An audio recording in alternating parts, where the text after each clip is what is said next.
I always say ideas are everything. So I go where the ideas lead. It could be to the painting studio, it could be to an office to work on a computer, it could be sound, room to work on sound. You go where the ideas are telling you to go, where you're fired up to do this or that.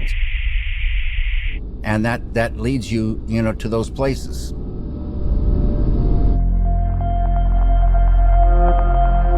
We're nothing without an idea. We don't know what to do without an idea. And the idea tells us everything. So it's common sense that ideas are super important. And I love the idea of catching ideas. And they're out there, millions and millions of ideas, and we don't know them until they enter the conscious mind. And then we know them. And we see them and hear them and feel them. We know the mood of them, even if it's just a small fragment of what could be a whole film or a painting or whatever. We fall in love with it for some reason. Something inside of us says, this is a great idea for me. And then you write that idea down on a piece of paper in such a way that when you read what you wrote, the idea comes back in full. Super important to write down your ideas so you don't forget them. I think I've forgotten 3 incredible ideas in my life. So write down your ideas and save them, because it's very important. And then we can talk more about catching ideas, but I do equate catching ideas with the thing of fishing. You have to have patience, and I say a desire for an idea is like a bait on a hook. And it's like putting a little piece of bait on a hook and lowering it into the water. And then you don't know when they're going to come or what will trigger them. But lo and behold, on a lucky day, bingo, you'll catch a fish, you'll catch an idea. And like I say, you don't see the fish down there, but when you bring it up out of the water, that's like the idea coming into the conscious mind. You see the fish. You see the details of it. The fish's eyes, the mouth, the fins, all the shiny little scales. You fall in love with this little fish. And you write that idea down, and now you have even more bait, and you can lower that fish in, and other fish will swim to it that are part of that school, and you'll catch more and more fragments, and a script will start emerging. And it kind of goes like that for me. Another analogy is there's someone in the other room with a puzzle that's completely together, and they flip one piece at a time into me. So you can imagine the first pieces of puzzle, they don't relate to anything. You might love the colors of them or the shape of them or something about them, but you just save those, and then more come in, and then you start seeing something emerge, and finally the puzzle's finished.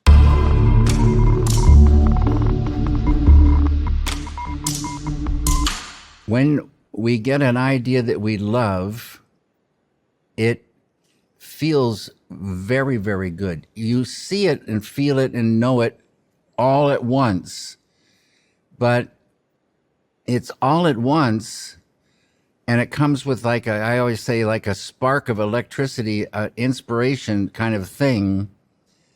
But then you kind of calm down and more, leisurely examine it.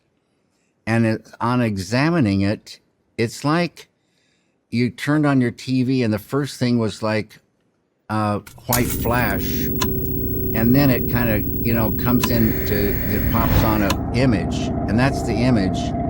Then out comes a sound and a feeling, and you just see it. And then you write down what you see and what you hear and the mood, and you feel very, very good. You've got something. If it's a cinema idea, I like them for two reasons. One is the idea of itself, and the other is the way cinema could say that idea. And then you got something. And all you have to do then is focus on that. And that focusing means lowering it back into the water on a hook and waiting.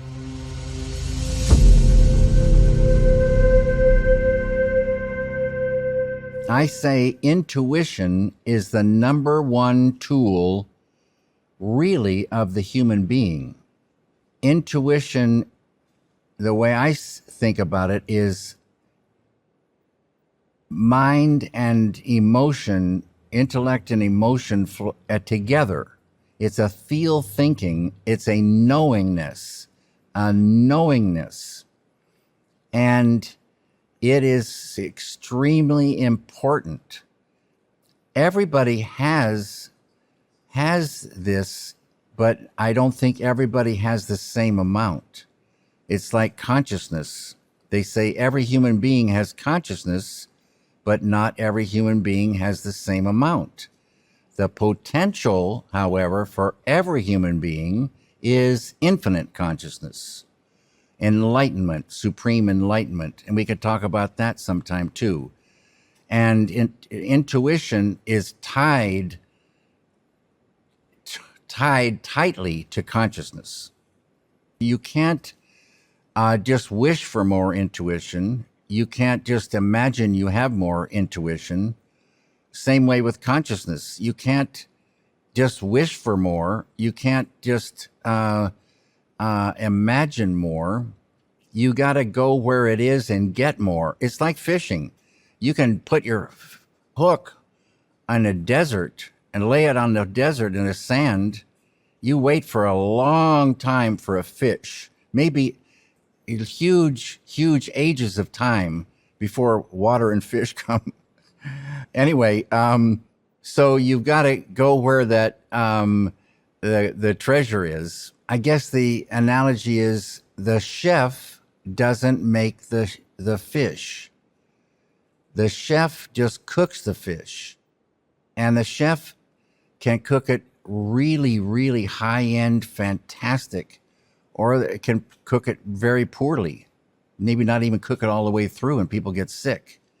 But the chef doesn't make the fish. Just like these ideas, the person catching the idea doesn't make the idea. It's crazy. We really rely on these gifts to do anything.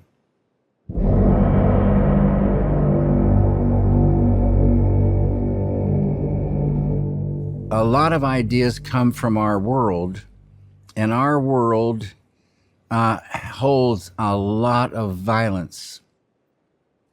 Violence in the homes, violence on the streets, violence in the city, violence in the country, violence in all the countries.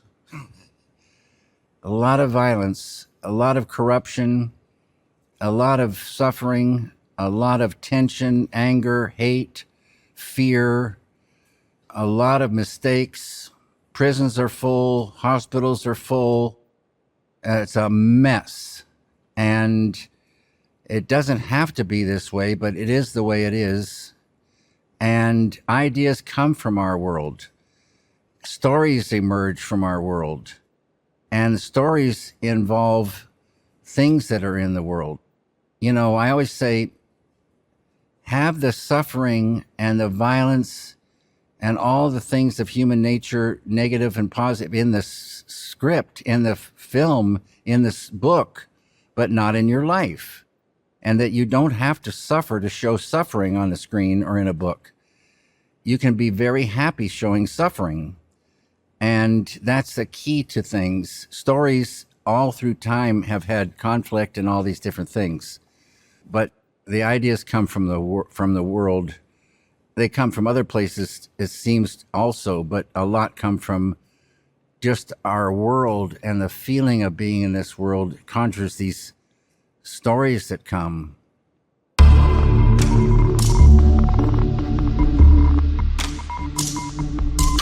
Many things from our childhood stick with us, from our world, our friends, experiences, feelings, dreams. All these things go into the hopper and they swim around, and new things come in. All these new things come in and they swim around. And if you have time to daydream, they can conjure some things. And it's a very beautiful story.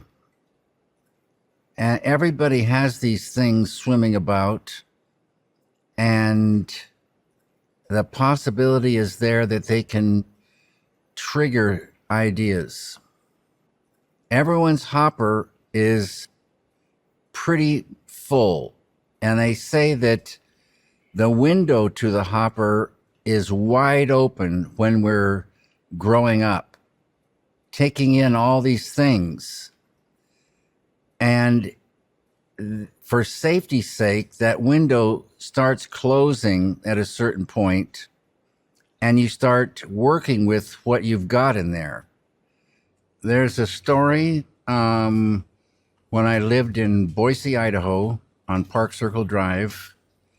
One night, I think it was around 9:30. You know, in the 50s, in small towns, there were street lights, but they were dimmer than the lights of today. And it was near a street light, near a street called Shoshone Avenue. And across the way, I was with my younger brother. Out of the darkness came a woman, completely naked, and she had skin the color of milk, and she wasn't walking quite properly. I didn't understand exactly what was wrong, and there might have been some blood on her mouth. She was pretty much oblivious to me and my brother as she came out of the darkness and walked and sat down on a curb. And I never seen an adult woman naked. And it was quite a powerful experience. And I knew that she was hurt and trouble, and I wanted to help her, but I didn't know what to do. It's not every day that you see a battered nude woman come out of the bushes. But these kind of things happen.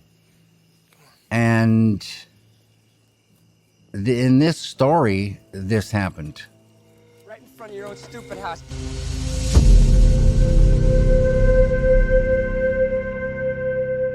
As far as people thinking, well, I don't have anything to say, maybe you don't. But on the other hand, that might be the wrong way to look at it. What might be better is to just daydream and catch some things that start a flow of ideas, just to see if a story comes that you like. And more ideas can come,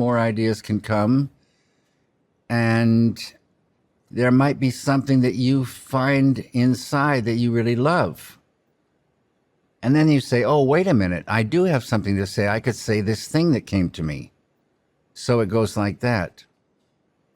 Having time, which is so difficult in today's world, having time to daydream, to sit by yourself and daydream. It's really, really important for catching ideas and going over things, just daydreaming.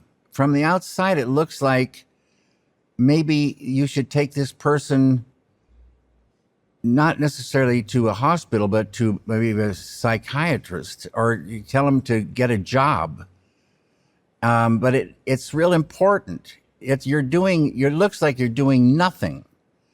But what you're doing is so important for catching ideas, to have that time to sink into daydreaming, because it can go deeper and deeper, and you can catch things that you can't catch in any other way.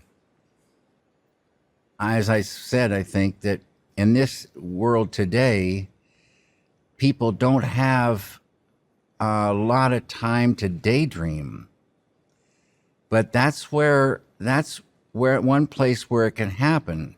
But it could also happen at any moment doing anything. Because in the back of your mind, you've got that desire. You just keep that desire going. You can catch ideas.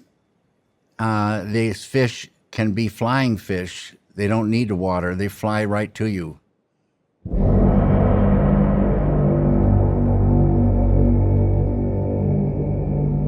What scares fish away or makes it more difficult is stress, depression, sorrow, anxieties, tension, traumatic stress, hate, anger, and fear.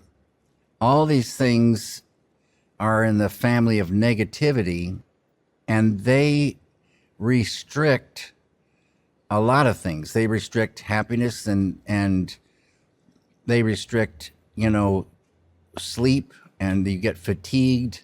Fatigue is not good for catching ideas. And they like I say, squeeze the tube through which the ideas flow. They cloud the mind, all these things. So give yourself a chance to get those ideas, and at the same time bring all these positive things along with them, things that you're going to need, like energy and like awareness, understanding, and it's real important.